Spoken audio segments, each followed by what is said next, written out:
Dans les plaines du Colorado, les pâturages disparaissent.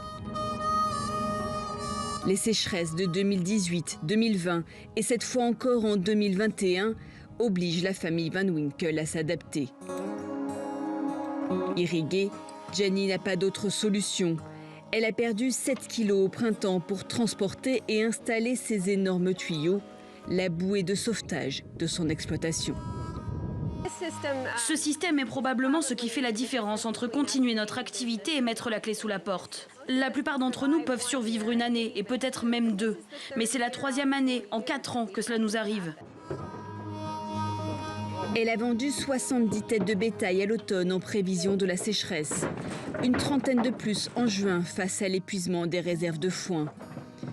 Pour nourrir les 450 vaches qui lui restent, Jenny doit acheter du fourrage au Kansas à plus de 700 km d'ici et emmener ses bêtes paître en altitude, près d'un réservoir d'eau dont le niveau ne cesse de diminuer. Je m'attendrais à ce que l'eau arrive à peu près au niveau de ma tête, alors que nous sommes probablement à 45 mètres de la rive.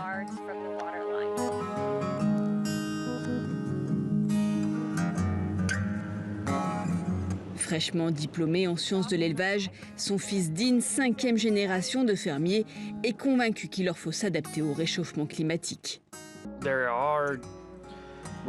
Il y a des éleveurs qui sont complètement contre et qui ne croient pas que ça existe.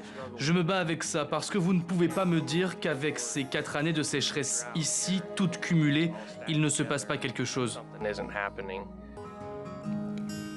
Et puis, il y a aussi les pressions sociales, la poussée immobilière, la réintroduction des loups, les menus végétariens. Les éleveurs doivent s'adapter aux nouvelles exigences de protection de l'environnement, même si les États-Unis restent les plus grands consommateurs de viande de bœuf au monde.